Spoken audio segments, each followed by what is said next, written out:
Coming up on Chasing the Natty, we begin our final stretch towards playoff weeks, and some of us still have some building to do on our rosters.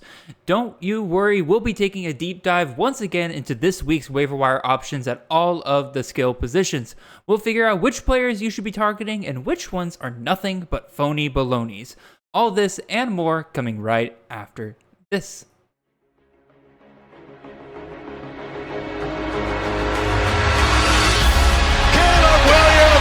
Dancing, cutting, mesmerizing run by the quarterback. Marvin Harrison Jr. touchdown. Marvelous Ball next to the end zone, dropped in for Franklin. Oh, majestic touchdown. This is Chasing the Natty, a college fantasy football podcast.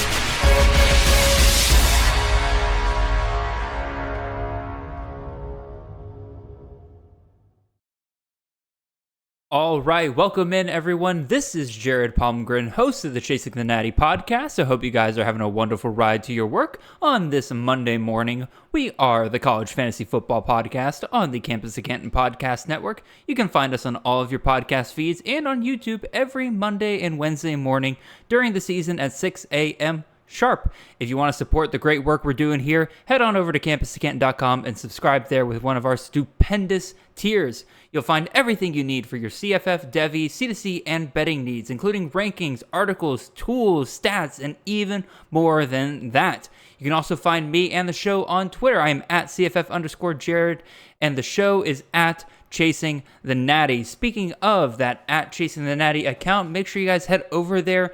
There is a pinned tweet on that account that includes a link to a very, very quick survey. Every year during the season, around the middle portion of the season, right around this like a week 7, week 8 time period, I put out a little survey. And it's a very simple survey. All it does is just ask you what you think of the show, what do you think we can improve, what do you want to see more of, want to see less of, just little simple questions like that. Your answers can be as short or as long as you want them to be. The survey is designed to only take about 5 minutes, like tops. So again, just head on over there. Again, look at the at Chasing the Natty Twitter account. You'll find the link to the survey there. We have had already a ton of great responses to that so far this year. And again, I've looked at some of the answers already and everything like that. But again, be about later this week, probably I'll sit down, kind of look at all the different responses, see what kind of the common threads are throughout everybody's answers, and I will kind of decide what is feasible to change this year during the show, and what do I have to probably wait until next year to make the changes for everything. But again, having looked through it, there's already a couple of stuff I have in the back of my mind of things I'm trying to do just a little bit better for you guys as we get down the latter portion of the season here. So again, just 5 minutes helps out a ton, and it really provides great feedback and helps us make the show better for you guys out there. So what else is going on besides that? Well, we had a pretty awesome week of college football this past week. I was able to catch several great games. Unfortunately, I had to miss a good chunk of the noon slate. Me and my girlfriend had a wonderful time going and doing some apple picking in North Georgia. Absolutely gorgeous country up there, up in Blue Ridge. If any of you guys are remotely in the region, absolutely should go check that stuff out. But what games was I able to watch? Well, I was able to get back for the 3:30 slate and everything like that. And boy, oh boy, we had some really good ones there. Again, Tennessee, Alabama was probably the one I had the most focus on. And that was, what a wild game that was. I mean, literally just complete tale of two halves. My friend Carter texted me in the first half of that game being like, yo, Tennessee just went into Bama's house and decided to be Bama today. And that's what it was looking like for the most part of the first half. It was absolutely nuts. And then I was like, I just had a feeling that the second half, like it was going to go completely the other direction, that Bama was going to come out. They were not going to lose to Tennessee 2 years in a row. And that's exactly what happened. I wish I could have bet the spread live. I can't even imagine what that spread looked like at halftime, but I would have taken whatever points were being given to Bama at that point, because Tennessee had to have been favored going into that half. But even so, crazy second half there. Again, Bama found their running game. Chase McClellan looked really, really good. I hope that is something we continue to see down the line. I think finally they're maybe understanding that he's the complete package at running back, and so if they need to rely on him, he is a guy they can go with.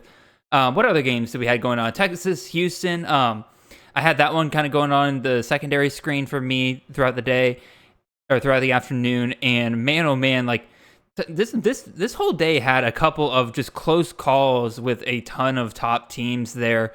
Obviously, North Carolina being the big one to go down, but man, Texas Houston, that game was way, way too close for Texas. Obviously, Quinn Ewers going down with injury, that sucks.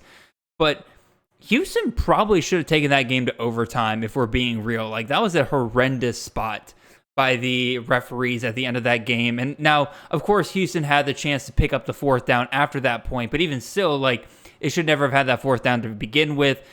Who knows what would have happened from there. Speaking of who knows what have happened, Florida State versus Duke was a great game for about, I'd say, like 2.5, 3 quarters before Riley Leonard went down, because once Riley Leonard went down, man, that was just a completely different Duke team after that point. I think it completely not morally, but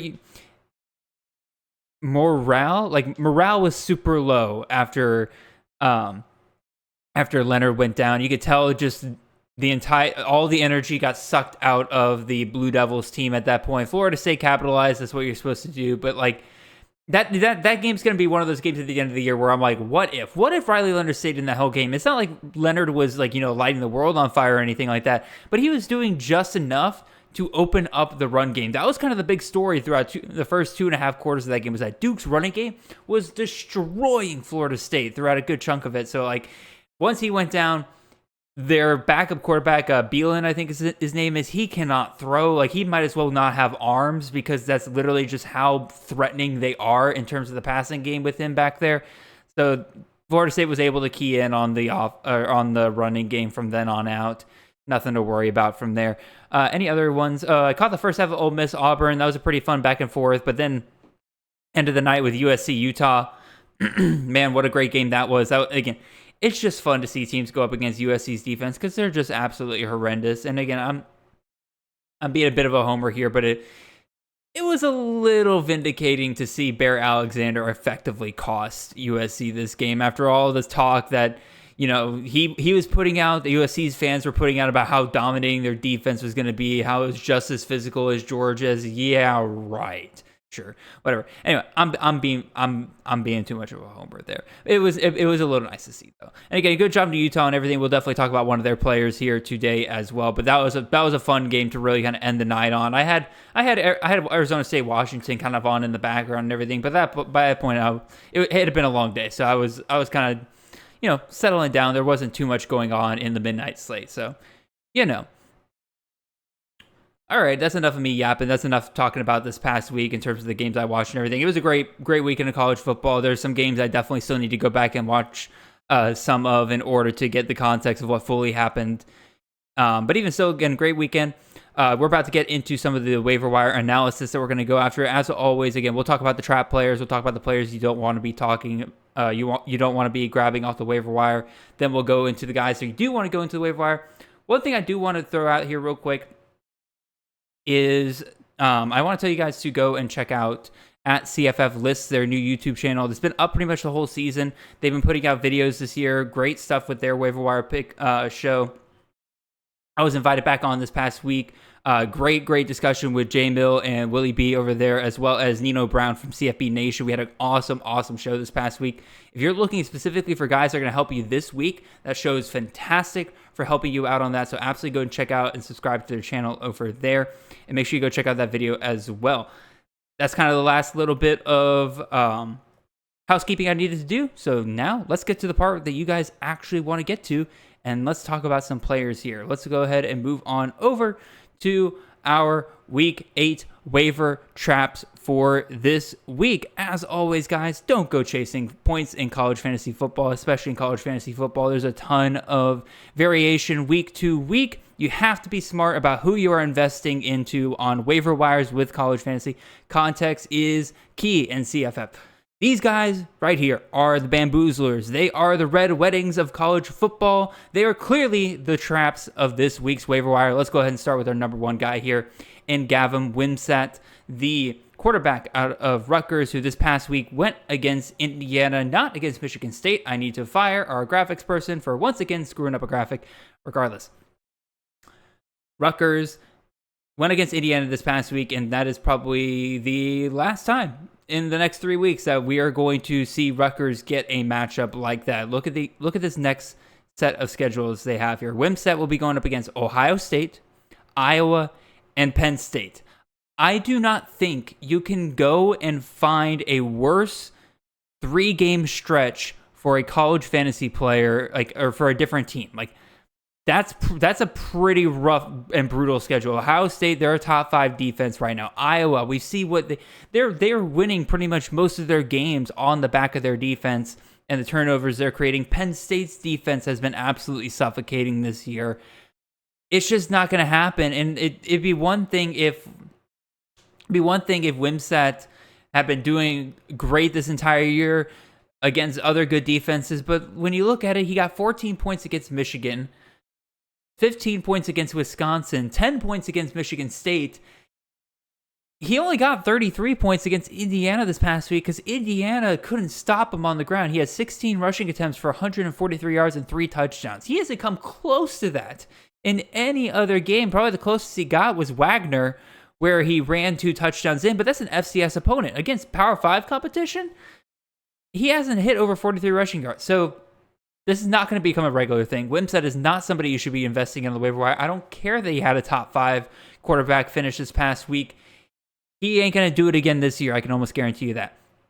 Let's move on to our second guy here, Dean Connors, the running back out of Rice. This is a quintessential guy that I typically have on the waiver wire traps. Yes, he has had 3 good weeks in the last 4 weeks.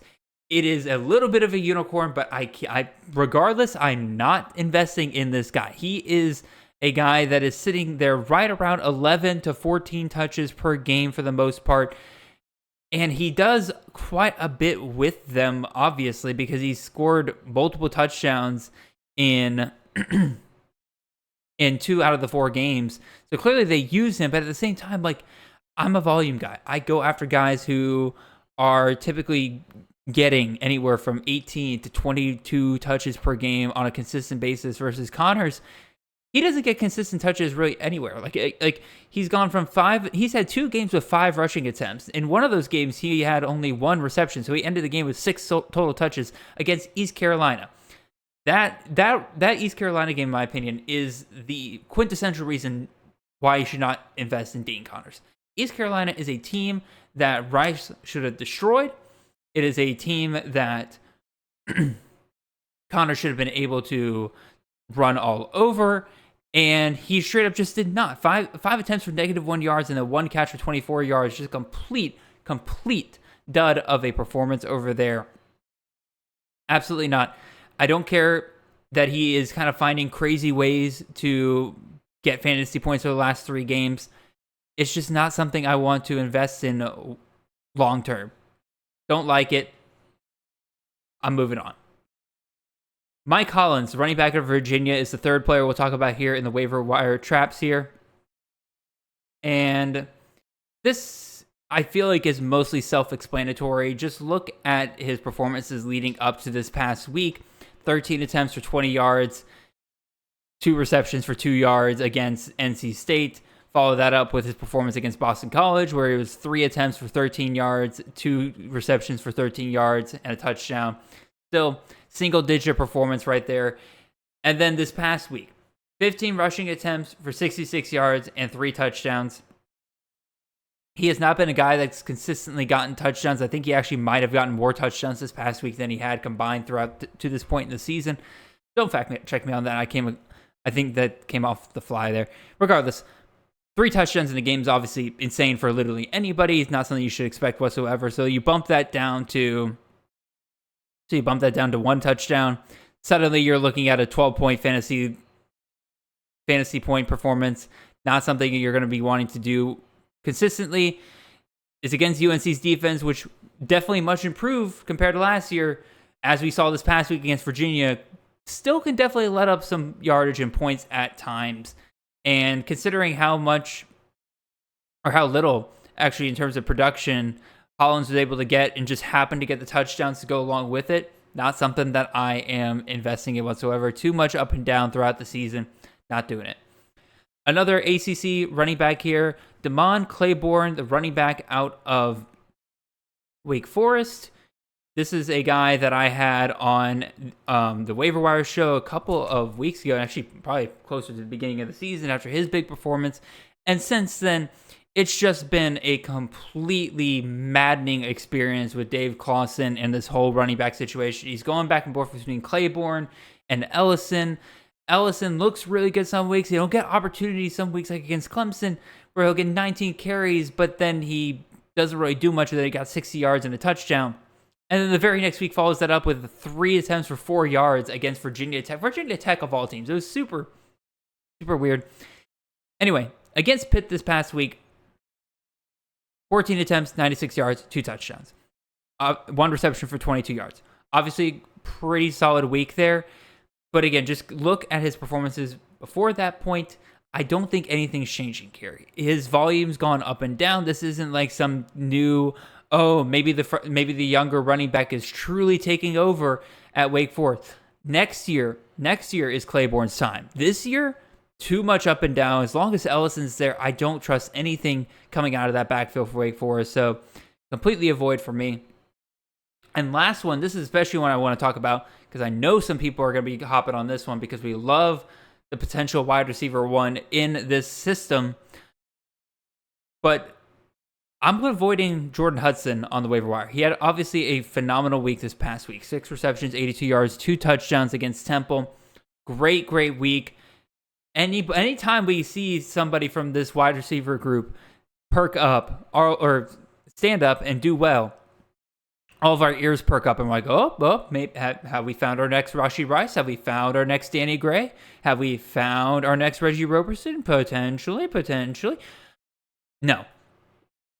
Straight no. That's not happening. What's happening here with Jordan Hudson? He's 3rd on the team in targets total for this year. Shoot, this past week, this great week that he had, he was 3rd in targets in this game. He just happened to be the guy who brought in the touchdowns. He was even 2nd in the number of yards. It's just, if you look at just fantasy points, you might think, oh my God, Hudson's totally broken away here. But when you look at it and you see that Hudson had 6 targets and Romello Brinson had 8 targets and Jake Bailey had 9 targets, Hudson clearly in 3rd place there, just happened to get some really big, just happened to get some really big plays in that mix, and obviously the touchdowns to go along with it. Don't go chasing Hudson thinking that you got the next Rashee Rice for the rest of the season. They've been spreading it around all year long. It is very clear that is something that they wanted to do, and that's not going to change whatsoever. It's going to continue to be random guy each week gets the touchdowns, and that's going to be the hero for the week. As for me and my house, we're not playing that game. Don't go grabbing Hudson thinking he got the next great SMU wide receiver. All right, let's go ahead and get ready to look at some of these quarterbacks that you should be going after this season. But first, got to take a small break.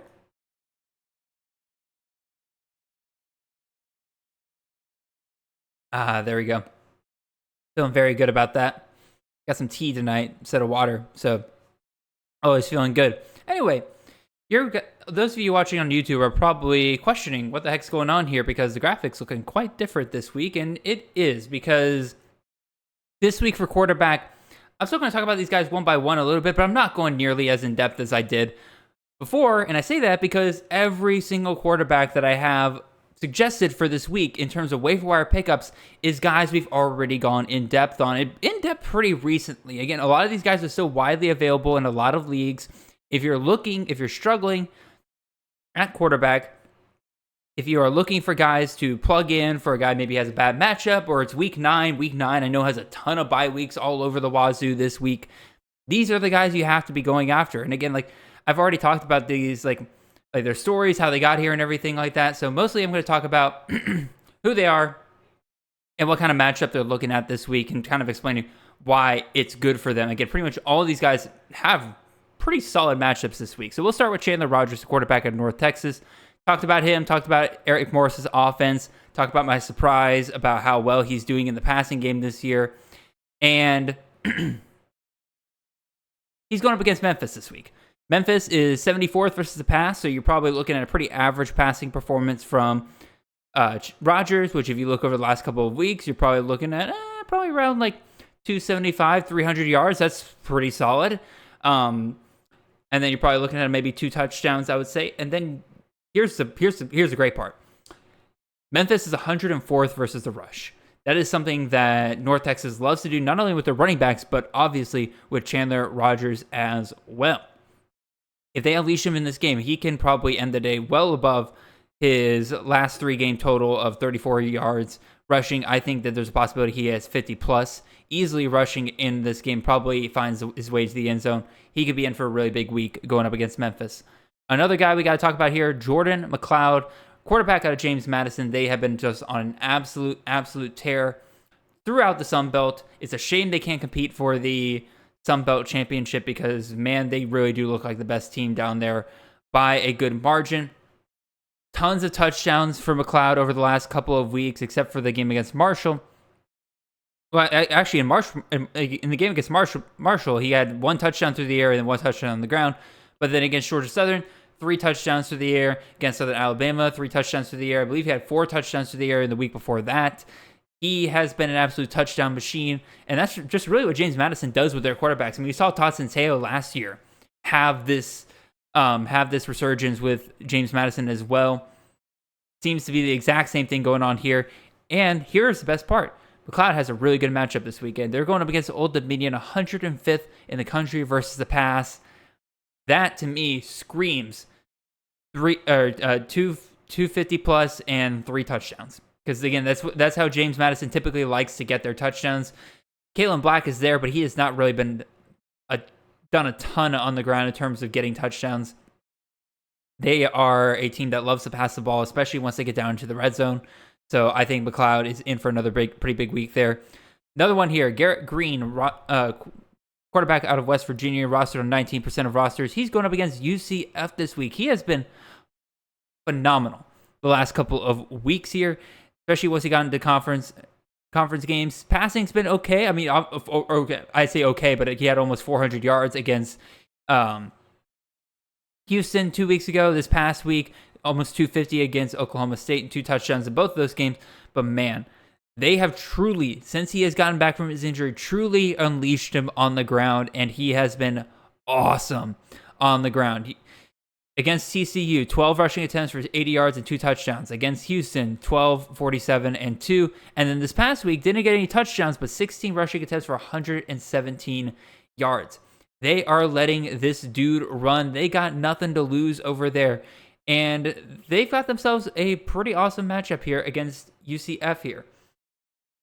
UCF, 42nd versus the pass. So obviously not great, but like I said, Green's value doesn't really come from his passing. Now, obviously, against Houston, that was pretty great, but UCF is 129th in the country versus the run. They are a bottom 5 rushing defense. Obviously, that's great news if you have CJ Donaldson, but Garrett Green, he's going to take advantage of that as well. I think that they're going to have a ton of design runs for him in this game to take advantage of that defense that cannot stop a nosebleed when it comes to running the ball. And so I am fully in on Garrett Green going up against UCF this week. Another great matchup. Kyron Jones, quarterback out of Virginia Tech, rostered on 8% of rosters. He's going up against Syracuse this week. And another just great matchup for some of the for this whole group of quarterbacks. Jones going up against Syracuse. They're 125th versus the pass, 53rd versus the rush. Obviously, Drones finds some value in his rushing game. Again, 41 rushing yards, 80 rushing yards, and 59 rushing yards have been his totals the last couple of weeks. Versus passing, it's been very up and down. Again, 228 versus Pitt, but 104 versus Florida State, and then 321 against Wake. Very up and down in the passing game. Who knows what we're going to get out of Drones this weekend, but I think with Syracuse's defense being so porous through the air, I think Drones should be in for another pretty good week there. And I think he's still going to get his. Like, even though Syracuse is pretty average against the run, I think Drones will still be able to work his way with his legs somewhat, because that's just part of his game. He should be in for a pretty solid week against Syracuse right there. And then last one, but certainly not least, Joey Aguilar, quarterback out of Appalachian State, rostered on 12% of rosters. He has been a very consistent guy over the last couple of weeks. 30 points against UL Monroe, 20 points against Coastal Carolina, 25 points against Old Dominion this past week. He has been somebody that has done pretty great there. And he is going up against Southern Miss this weekend, who is both terrible against the pass and terrible against the run. So Appalachian State's going to probably do whatever they want to the Golden Eagles this weekend, which probably means you're looking at Joey Aguilar scoring 3 or 4 touchdowns through the air and having himself a pretty nice fantasy week right there. And who knows, maybe they unleash him in the run game a little bit more, just like they did against UL Monroe, where he picked up 49 rushing yards on the ground. And maybe he'll do like he did against Old Dominion and pick up another touchdown on the ground. We'll see. I think it's a pretty nice matchup for Joey Aguilar there. Again, you guys are probably wondering, like, why did I bring up all these names again? I try not to bring up names again, but the quarterback landscape for this week, in terms of new names, it's just not there. Like, I'm not going to sit here and try to sell you on Alan Bowman for Oklahoma State. Yes, their offense has become resurgent, and I do think Alan Bowman is going to benefit from that for the most part. But with Ali Gordon just taking pretty much just sucking up so much of the offense there, I think it's hard for me to sell you guys on that. Keegan Shoemaker, quarterback at Sam Houston, is another guy that I considered.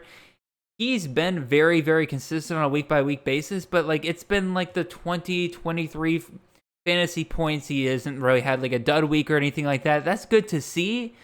But like all 5, I just rather talk about these other 5 guys, because these other 5 guys I think all have potential to have like a 35 plus week given their matchups for this upcoming week. So I focus on these guys, and then the other guys like Bowman, Shoemaker, yeah, you can go and get them and everything like that. But like these 5 guys definitely need to be the first ones you need to be going after. But because I've already talked about them in depth before, I'm just going to take my time and move on. So, speaking of moving on, let's go talk about some running backs here and get back to our normal scheduling program here, taking this one at a time with the different players here. And we'll talk about first Mr. Terrian Stewart, the running back out of Bowling Green, on bye this week. Probably should throw that out there almost immediately, but I think he's in for a good couple of weeks after that point. So go ahead and grab him now, stash him, and then get him ready for the weeks after. Give me 1 second.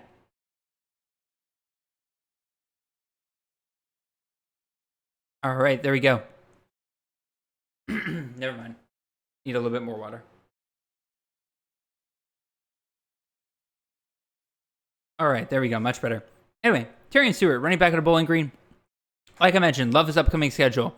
After this bye, he has himself some pretty nice matchups. He got Ball State and Kent State immediately right afterwards, 2 of the worst defenses in the MAC, right there, back-to-back. After that, he gets himself Toledo.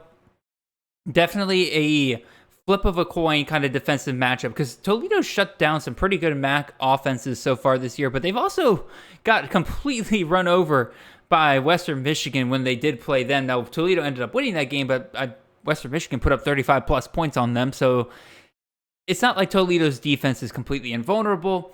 Bowling Green's offense has kind of also had this kind of Jekyll and Hyde thing going on, where like they're really, really good some weeks. Again, look at their game against Georgia Tech, Akron last week, and then other times they're really, really bad, like they were against Miami of Ohio, where they put up 0 points. So I'm betting that Terrian Stewart does really well against Ball State and Kent State. His volume has been great. Again, out of the last 3 games, you're looking at 19-plus rushing attempts in 3 out of the last 4 games, 120-plus rushing yards in 3 out of the last 4 games. He has been absolutely crazy. 3 touchdowns this past week against Akron. Obviously, you can't expect that every single week, but I think it's perfectly reasonable to say that he's probably going to find the end zone at least 1 time per game. If Bowling Green falls behind in either of those games, it definitely is a little troubling, or it's a little difficult to see him continuing to perform in that game due to the fact that his receiving work is pretty limited for the most part. But regardless, I think Bowling Green will be competitive in both of those games, so it shouldn't be a problem. And Terrian Stewart can really, really help you kind of lay down the groundwork to get you to the playoff during those weeks, do those matchups. All right, let's move on to another running back here. Let's go to Utah. Let's go talk about Mr. Sion Vaki, the running back, defensive back, wide receiver hybrid there at Utah. Just all around athlete. This dude has been on an absolute tear the last couple of weeks. Obviously, Utah dealing with injuries all over the place, but gotta love when coaches just find that dude on their team that says, we just got to get this dude the ball in whatever way we can. We need to get him involved in whatever way we can. And Sion Vaki has absolutely stepped up to the plate for the Utes. Obviously, Jaquindon Jackson coming back has helped this team a ton. But Vaki has really added another completely explosive element to this running game and receiving game that Utah just hasn't had recently. Against Cal, 15 rushing attempts for 158 yards and 2 touchdowns. Just completely destroyed them on the ground. It was phenomenal to see. And then this past week against USC, not as great on the ground. 9 rushing attempts for 68 yards and no touchdowns. But then he kind of flipped the script. Now he's back to being a receiver. And he was great against USC's defense. Again, 5 receptions, 149 yards, and 2 touchdowns. This dude's an all-around athlete. This isn't the volume I typically want out of a player. Again, you're talking about touches of, 16 and 14 over the last 2 weeks. That is not the volume I want. But sometimes, and I talked about this when we talked about Bucky Irving a couple of weeks ago, sometimes you just have a dude who is just explosive. He doesn't need the volume. He is going to be on another level athletically compared to everybody else on that field. And Vaki pretty much is that dude for the most part for Utah. He's got a tough matchup this upcoming weekend, Utah does, against Oregon. They're 9th versus the run. They're pretty good against the pass as well. Vaki is one of those dudes that it doesn't matter what defense he's going up against. He just has that athletic ability to break a long one on any given touch. If that is the kind of players that you like to grab, Vaki has to be in your lineup moving forward. So I am absolutely stoked about potentially getting him. Again, it's not typically what I like to go for, but again, sometimes players are just super fun. This is a dude that literally can house it on any given play. Those are the kind of guys that you love to kind of slide into your lineup, especially like a flex position, and just see what he does. Roll the dice every single week. And I think, honestly, given what we've seen the past 2 weeks, that's a pretty good dice to roll. So, another running back here. Let's go talk about Cameron Edwards, the running back out of UConn, rostered on 0% of leagues this past week. 22 rushing attempts for 149 yards and a touchdown. He also got 4 receptions through the air for 15 yards and an additional touchdown there. Some of you might be listening to me and being like, yo, Jared, what's going on here? This dude hasn't done anything so far this year, and you're ready to recommend him after a single week? Yes, I am. And specifically for this upcoming week's matchup against Boston College, I do not trust Edwards past that point for 2 reasons. One, we saw Victor Rosa go down with an injury this past week. It is an ankle injury. And if there's one thing I've kind of learned over the years is that when running backs specifically have an ankle injury, you can almost trust that they will not play the very next week. It's either out of precaution, necessity, whatever. Typically, most often not, when a guy suffered an ankle injury, you can bet on them sitting at least 1 week. Because again, it's just something that can get re-aggravated so easily, especially as a running back. So I trust that Edwards will be back to being the number 1 running back for UConn next week with Victor Rosa out again next week. The other reason why I don't really trust him beyond the Boston College game next week is because UConn's got some pretty tough matchups after that point. They get Tennessee the week after Boston College, which is, again, they've shown they can be run on. Just look at what Bama did last week. But at the same time, Tennessee has shown this year that they can shut down these smaller G5 programs when they need to, which is not something they've always been able to say. So I trust that Tennessee is going to shut down UConn. UConn's not going to find the end zone often in that game. So don't want to trust Edwards there. And then the week after, you got James Madison, who is the number 1 rushing defense in the country. Now, you can say part of that's because, they get a ton of sacks and everything like that. But even so, like, James Madison, I think, is just another level better than UConn. I think they'll be able to shut down UConn's offense for the most part. I don't like that matchup. Now, this weekend against Boston College, I do trust that UConn can keep the game relatively close with Boston College for the most part.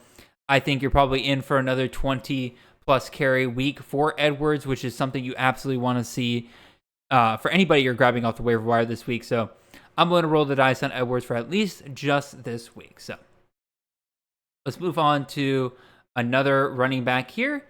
And that is Mr. Kai Robichaux on the opposite side of this weekend's game. We just talked about UConn. They're going up against Boston College. Well, Robichaux is the running back out of Boston College. Another guy who is somewhat benefited from an injury here. Pat Garwo, the other running back for Boston College, who's really not good at all, is out with an injury. So that kind of opened things up a little bit more for Robichaux. Robichaux coming over from Western Kentucky, certainly is enjoying actually being able to play running back here at Boston College, and he ripped himself off a very, very phenomenal performance last week. 21 rushing attempts for 165 yards, 2 touchdowns on the ground, and then you got yourself 3 receptions for 54 yards and no touchdowns through the air. Just overall, incredible performance, top 5 running back on the week, and I think he's going to continue.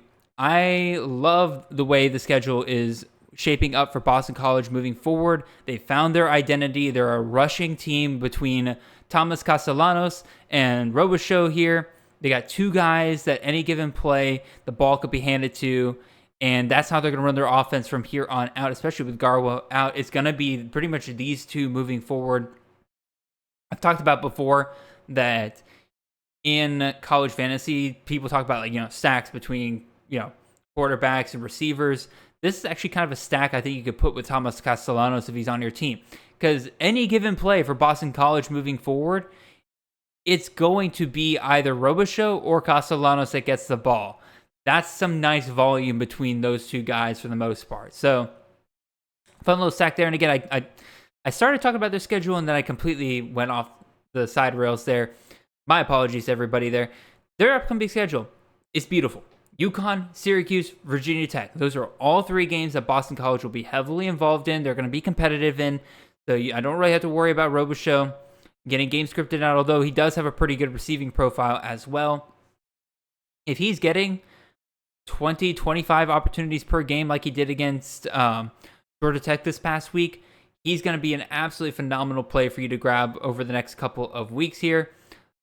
Again, there's pretty much not much more I can say than that. Again, it's rare for us to find 20-plus touch guys this late in the season, and Robichaux is certainly one of them, so I would go and try to grab him. All right, one last running back I'll dive deep into, then we'll talk about some honorable mentions. It's rare in college fantasy to find systems where you have not just 1, but 2 fantasy-relevant running backs on a pretty consistently weekly basis here, but it looks like that's exactly what we're getting in San Jose State's offense. And between Kyrie Robinson, who's obviously been a huge beast the last couple of weeks, but also his partner in crime here, Quali Conley, who transferred in this offseason.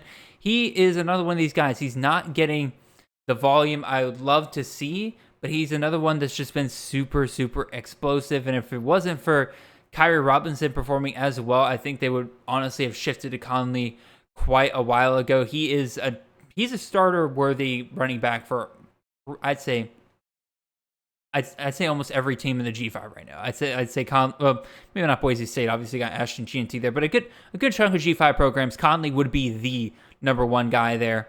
And the past 2 weeks have really shown like he can be productive in that secondary role. Against New Mexico, 10 carries, 123 yards, and a touchdown. You also see a reception for 61 yards there. Again, there's that explosiveness. This past week, 15 attempts, 74 yards, 2 touchdowns, 2 receptions, 20 yards. Fantasy performances of 24.9 and 22.4 fantasy points in half PPR formats. It's hard not to like that, especially as a number 2 guy. And if something were to happen to Kyrie Robinson, God forbid, Conley easily becomes the go-to guy for San Jose State moving forward. And look at this upcoming schedule. This upcoming weekend, maybe you don't like investing into guys who are number 2 running backs on their teams, but against Hawaii, considering how much we've already seen the San Jose State offense destroy some of the teams that they faced recently between New Mexico and Utah State, Hawaii's not going to fare much better against the Spartans this weekend. They're 109th versus the run. I think San Jose State is just going to run all over them over and over again, giving plenty of opportunities for Conley moving forward.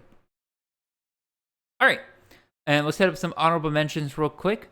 And these are honestly probably the most important guys. Again, I don't want to talk about guys I just recently talked about, but Quentin Cooley, running back out of Liberty, roster on 22%. Like, he's just been on an absolute tear. 4 games in a row of 100 yards, 20 plus touches in 3 of them. Liberty's found their true number 1 running back there, and honestly, I think they are they're using him to move away from running Salter nearly as much.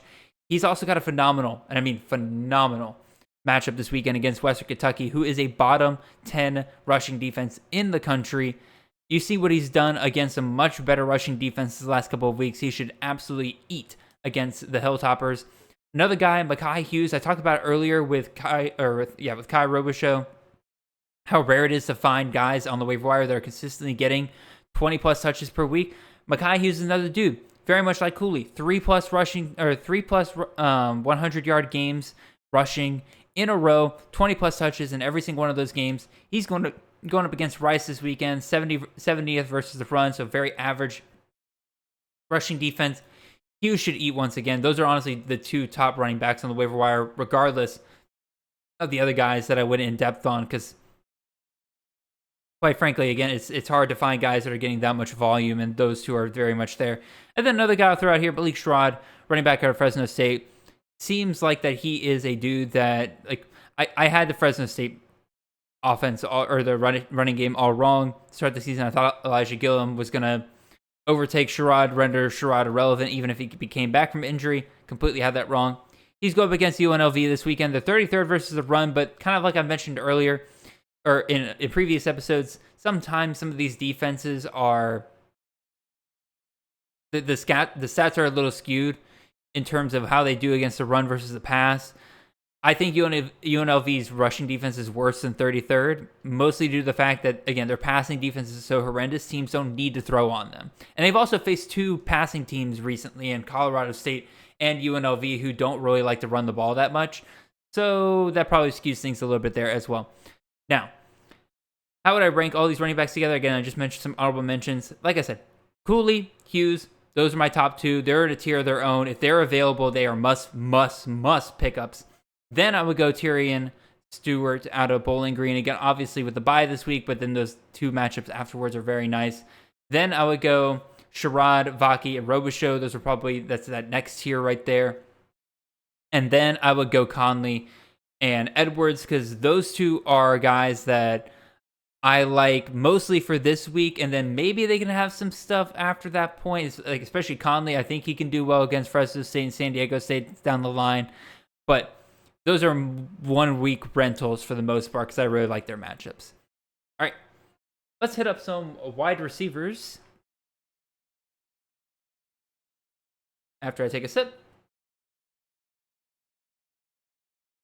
All right, there we go. Let's go ahead and start with Mr. Brennan Presley, wide receiver out of Oklahoma State, rostered on 17% of rosters. He has been a huge beneficiary of this resurgent Oklahoma State offense. Like, seriously, whoa, this offense, where did this come from? They have been absolutely phenomenal the last couple of weeks here. And like I said, Presley has definitely benefited a ton from that. I will fully admit to you, though, this play with Presley, like grabbing him, is probably better for those of you who are playing in PPR leagues. The production isn't really here for Presley. I mean, look at what he's done over the last 3 games. 40, 79 yards, 62 yards. So he hasn't hit 100 yards in any of those games. Not really the level of production you're looking for. 2 touchdowns out of the last 3 games. Not great, Bob. So why am I talking about this? Well, his volume has been very, very consistent for Oklahoma State recently. You got 8 targets versus Kansas State, 11 targets versus Kansas, 10 targets versus West Virginia. He is the go-to receiving option for Oklahoma State, kind of providing a little bit of relief for that run game, and Ollie Gordon for sure. He's getting pretty much almost half of his value just from the receptions that he is getting alone. And quite frankly, that's just something you like to see on the waiver wire this late, guys kind of emerging down the stretch, he is absolutely one of those guys. He's got a nice matchup this weekend against Cincinnati, who's 99th versus the pass. Then you follow that up with games against Oklahoma and UCF. Not as great, but again, when volume is your friend, that's all you really need. Because again, he's been great for fantasy the last 2 weeks. 16.7 points versus West Virginia, 24.5 fantasy points versus Kansas there. I think he can continue to kind of hover in that range against Cincinnati, Oklahoma, and UCF, just again because of how much volume he's getting. All right, let's move on to another wide receiver here. Let's go talk about Courtney Jackson, wide receiver out of Arkansas State, rostered on 3% of rosters this past week. 7 targets, 5 receptions, 99 yards, and a touchdown. Since Arkansas State has made the switch to Jalen Raynor, obviously we know this offense has hit a completely different gear. The only thing has been really we know Raynor is incredible. Who's he throwing to? And the answer really has kind of become Courtney Jackson over the last couple of weeks. Outside of the dud game against Troy, in which the entire offense got absolutely destroyed in that game, just wasn't even fair. Look at these performances against Jackson's last 3 opponents outside of Troy. Coastal Carolina, 7. I just ran off the number. 7 targets, 5 receptions, 99 yards, and a touchdown. You're looking at 18.4 fantasy points. Against UMass, 5 targets, 4 receptions, 75 yards, and a touchdown. Against Southern Miss, 5 targets, 3 receptions, 94 yards, 2 touchdowns. Every week, he is getting involved with Jalen Raynor. Raynor clearly trusts him not only as a end zone option, but as a deep threat option. The volume isn't great. It's definitely lower than I would want to see for the most part. But like I said, he's getting high-value targets, deep targets for the most part. He's hauling in touchdowns on a pretty consistent basis. It's something I like to see. It also helps he's got a really good matchup this upcoming weekend against UL Monroe. They're 122nd versus the pass. Definitely hope to see Arkansas State kind of return to that unstoppable-looking offense they had against Southern Miss and UMass for sure. So I think Jackson's in for another pretty big week there. Hopefully he can hit above the 100-yard mark this week. After that, he's got Louisiana Lafayette, South Alabama, both games that can provide their challenges, but I think that he'll still find a way to have some pretty solid performances. If he's able to almost put up 100 yards on Coastal Carolina, I think he'll be okay against Lafayette and South Alabama for the most part. Let's go ahead and touch on another wide receiver here. Let's go talk about Kenneth Womack, the wide receiver out of Western Michigan, rostered on 1% of leagues, and that is absolutely crazy, because if I told you that a guy who's gotten 42 targets over the last 3 games is sitting on 99% of waivers right now, you would be calling me crazy. And guess what? I'm not crazy, because he is sitting there. This past week, this is not a typo on the graphic here. Targets, 19. Receptions, 14. 90 yards, and a touchdown. Now, that is absolutely insane. Obviously, it's not something you can think week to week here, but he's hit double-digit targets in most of his games.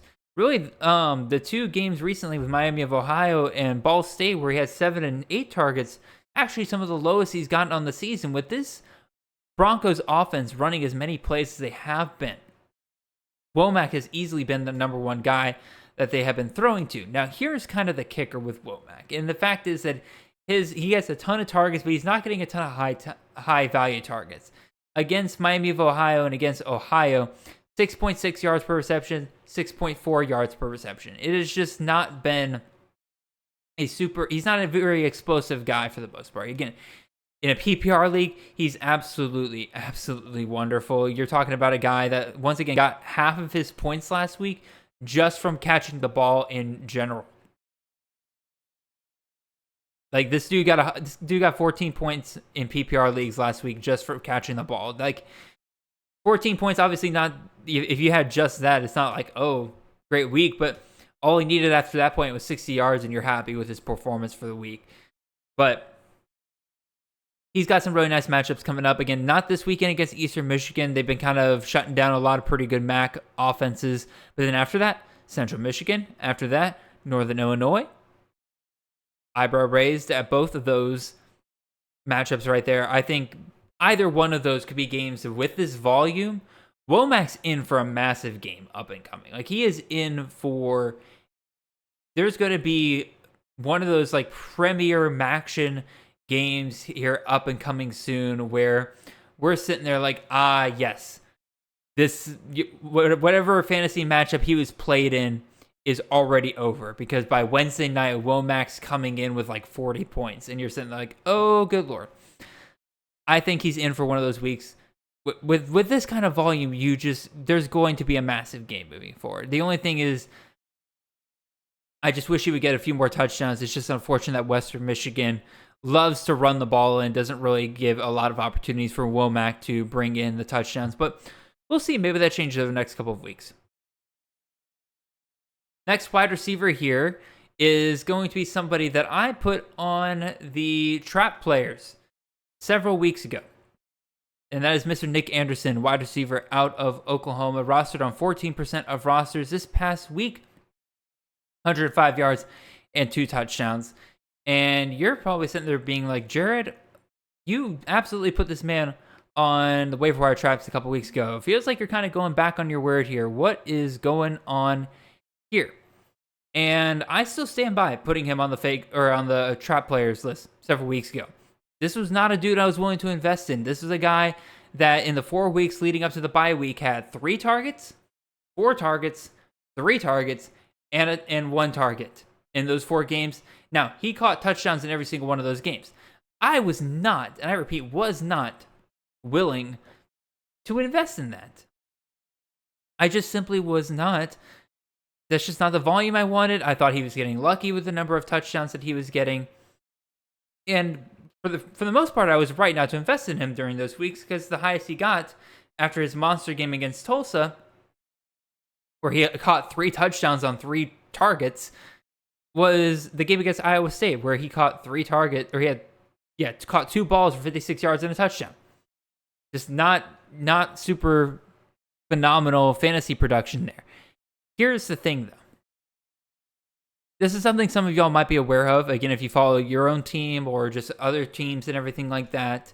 But for those of you who don't know, when you have a freshman like this, a guy like Nick Anderson, who is flashing a ton to start the season, like, clearly this dude brings something to your offense that you aren't normally able to do. It's a little hard to fully incorporate them just in the middle of the season like that. Again, like, as you can see, like, they were clearly wanting to get Nick Anderson out there. They clearly wanted to continue to throw deep to him, because that is what he did best for this Sooners offense. But it isn't really until the bye week where you get that extra week of preparation, where you can kind of sit back and take the time to think, how do we fully incorporate this flashing freshman who's proven it now on the field that he is somebody that we can rely on moving forward? How do we get him more touches? How do we get him more involved? And that's exactly what happened here with Nick Anderson. I mentioned earlier, 4 targets, 3 targets, 1 target. That was his volume heading into the bye week. What do they do in the first game they come out of the bye week that confirms everything that I need to know about him moving forward? 10 targets.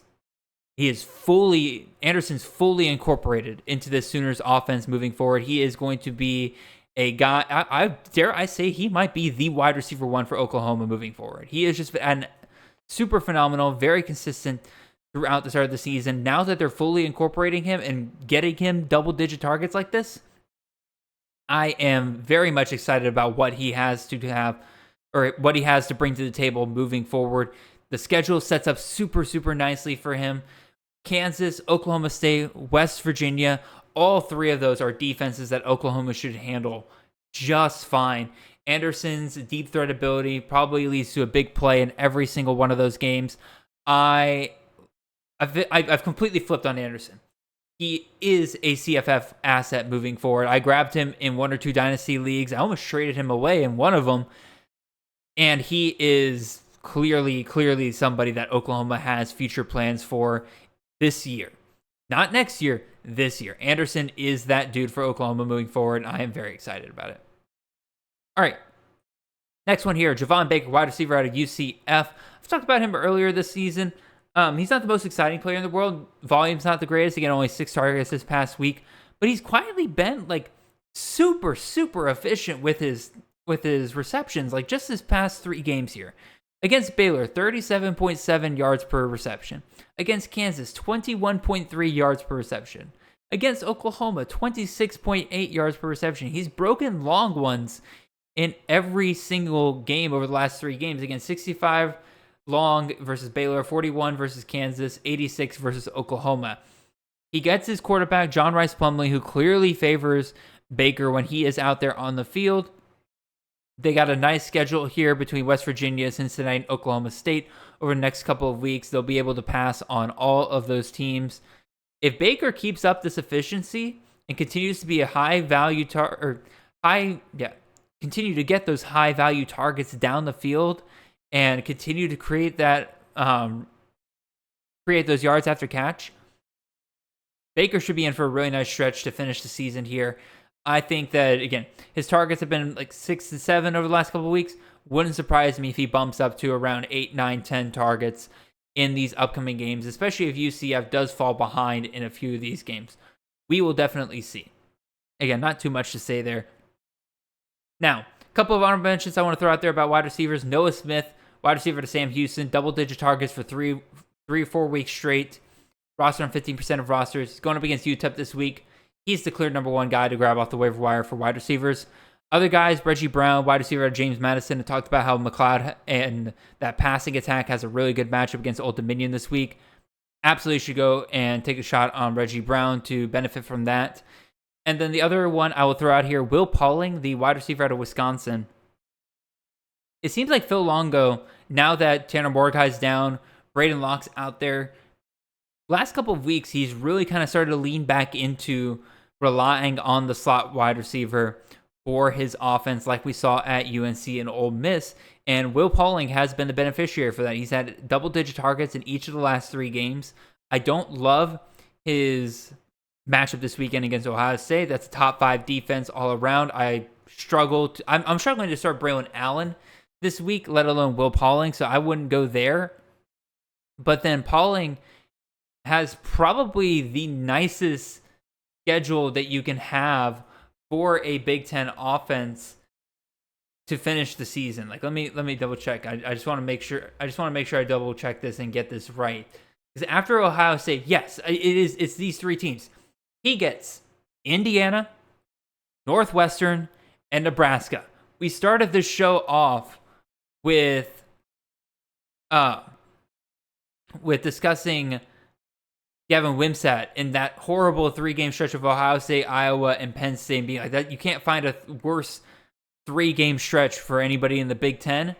Well, Will Pauling, after this Ohio State game this weekend, is the complete opposite. Indiana, Northwestern, Nebraska, you cannot find me a better 3-game stretch for a Big Ten team the rest of the season.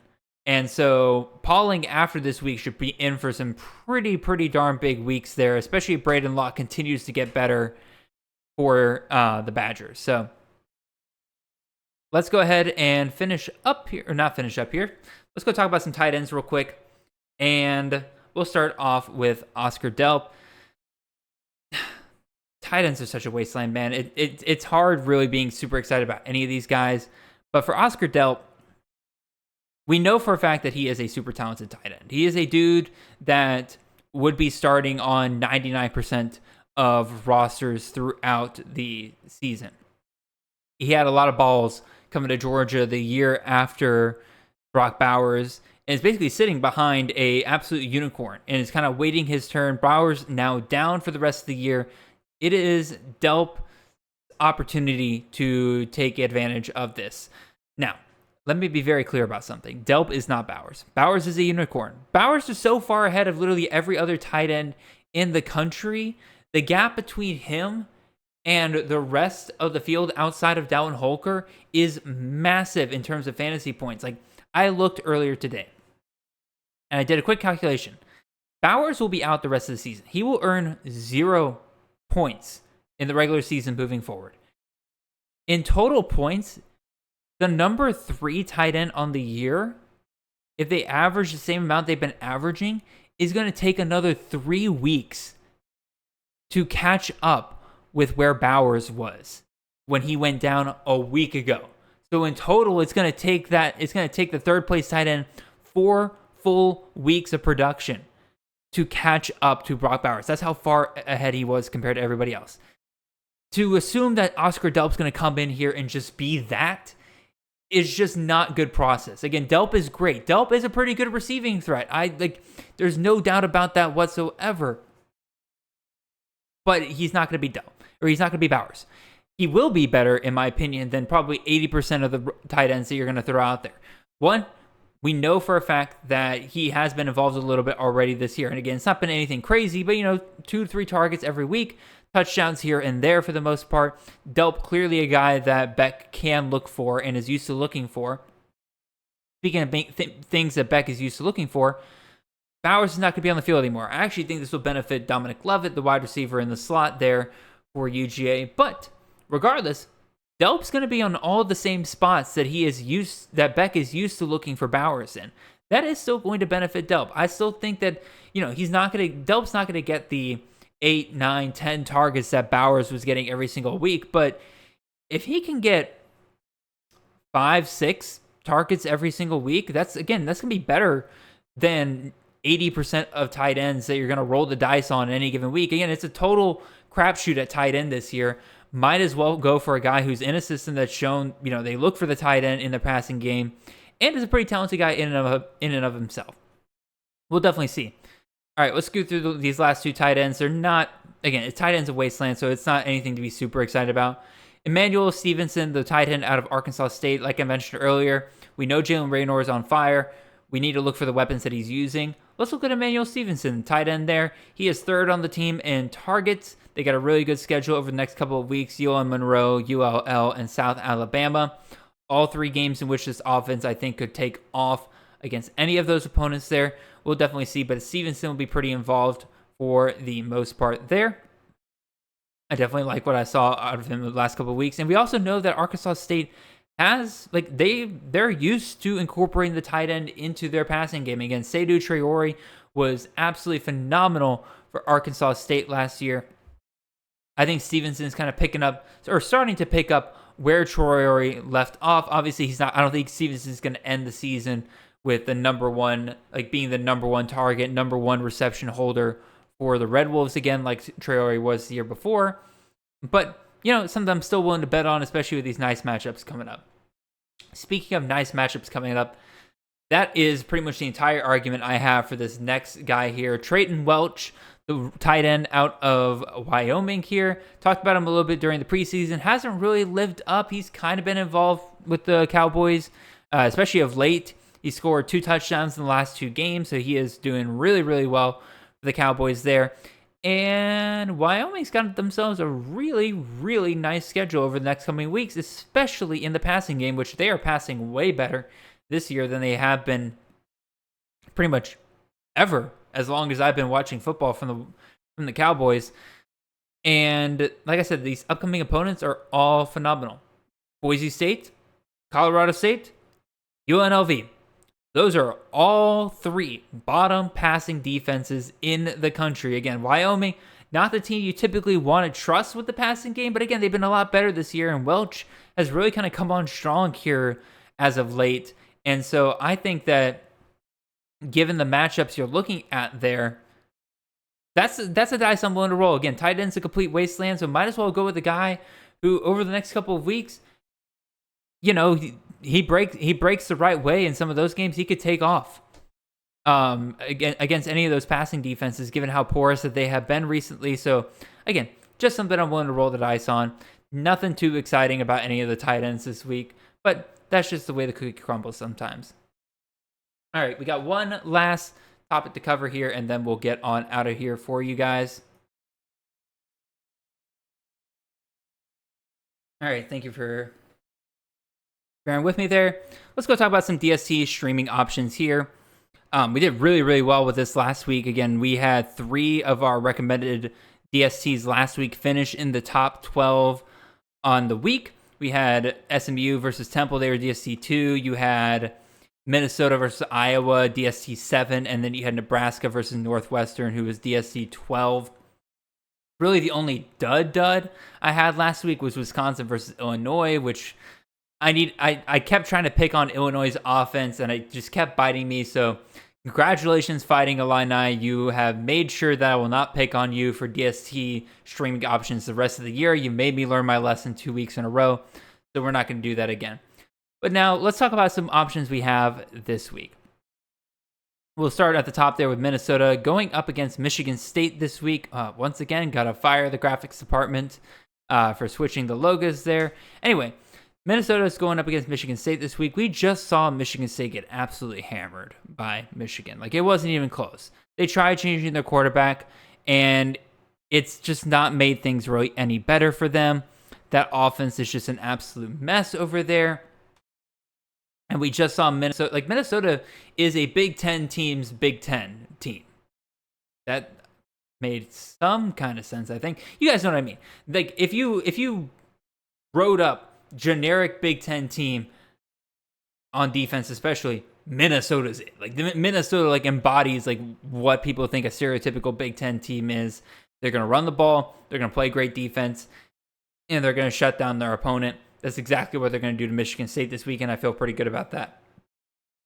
Another team we got here, Auburn versus Mississippi State. We just saw this past week in a game that set football back a century. Mississippi State completely struggle against making not even a really that great of an Arkansas defense. Without Will Rogers, again, Mike Wright's a fun player, but like that offense just does not run correctly with him under center right now. Maybe next year we can look at that, but even still, like, for now, I think Mississippi State's offense is in complete disarray, and Auburn, for a lot of their faults, still puts together a pretty solid defense on a year in and year out basis. So I'm feeling pretty solid about the Tigers being able to really slow down the Bulldogs this weekend. Let's go with another DSC option here. Let's go Florida Atlantic versus Charlotte. This one's kind of out there. I know Florida Atlantic's definitely given up some big pointage in some games. I mean, this past week, UTSA threw and ran all over them. But this is also me just kind of picking on an offense here with Charlotte. Charlotte has been an absolute mess. Jalen Jones, their quarterback there, is just not been super phenomenal. Whenever he is out there, the offense really, really struggles. And Florida Atlantic's already shown that when they have a team where the quarterback is just really not a threat for the most part, they can shut it down.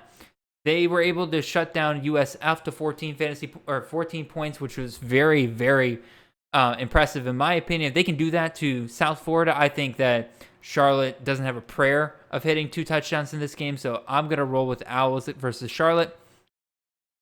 Another DST here, Washington. Washington's only rostered in 10% of leagues, and they're going up against Stanford this week. This is definitely me picking on the Stanford offense. Stanford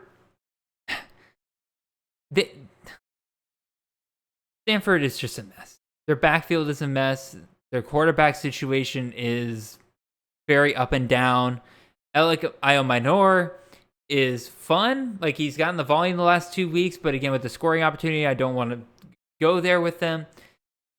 Stanford got completely drubbed by UCLA this past week. It took going up against a absolutely horrendous defense in Colorado for them to even put up any kind of points on the board, and that was with them getting shut out in the first half of that game. Like, let's not forget, like, Stanford got shut out the first half of that game, and it took just force-feeding Io Minor basically the entire second half for them to even come back in that game. Washington, outside of really the Oregon game, has shown they have a pretty solid defense, especially when it comes to inferior offenses. So, like, again, this past week against Arizona State, they held Arizona State to 7 points pretty much the whole game. It was an early score that put up Arizona State, but then after that, Washington clamped down. And I think Washington can easily clamp down on Stanford this upcoming weekend. I would be surprised if Stanford reaches double-digit in points again. I think it's a nice matchup. Last but not least, we'll talk about Troy going up against Texas State. You might be sitting there thinking like, okay, Troy's been great, but like Texas State, that's a pretty solid offense. Well, Troy has been a fantasy offense killer recently. Again, just look at what they've been able to do recently. Against James Madison, they held James Madison to 16 points. Western Kentucky held them to 24 points. Georgia State held them to 7 points. Arkansas State held them to 3 points. Against Army, blanked completely. This is a defense that has given up 10 points in the last 3 games. They are on fire. They had a slow start to start the season. Ever since then, they are playing like one of the best defenses in the group of 5, if not the best defense in the group of 5 here. Texas State, their offense is good, but there's still no word on what's going on with Ishmael Mahdi. TJ Finley's kind of been up and down recently. If Troy gets off on the right foot early to start this game, I really think that this could be another scenario where Troy holds their opponent to under 20 points. That is just how good the Troy defense has been.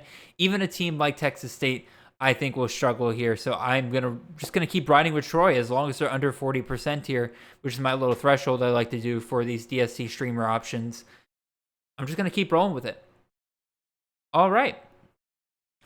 That pretty much ends the show. Really appreciate you guys hopping in and listening here. If I was kind of running through that pretty quickly or anything like that, or some things kind of didn't come out quite right, I do want to apologize real quick because this is actually the second time I'm recording this show. Unfortunately, I recorded it the first time, and for some reason, my software just did not pick up my mic whatsoever.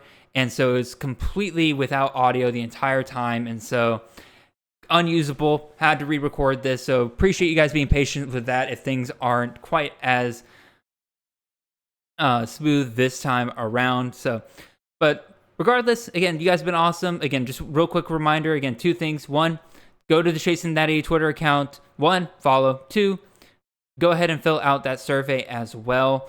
And, again, just give us your thoughts, help us improve the show for the latter part of the season. And then the other part of it is, again, go check out at CFF List YouTube account. If you're listening to this on Monday morning, they should already have their video out. It was a great time. Again, me, J Mill, Willie B, Nino Brown from CFB Nation. Fantastic discussions. Absolutely should go check out that show right there. But besides that, again, I will be out again this Wednesday for the Start and Sit episode. Justice and Justin will be handling that once again. I'll just be out of town.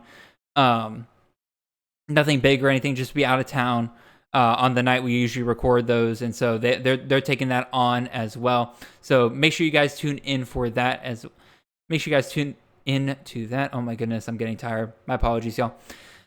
Make sure you tune in for that, and yeah. I look forward to the games this weekend. And again, I won't be able to talk about that with you guys, but I'll be back here next week with more waiver wire options and all of us getting ready for our push to the playoffs. So look forward to that. Until then, appreciate you guys. Hope you guys have a wonderful and blessed week.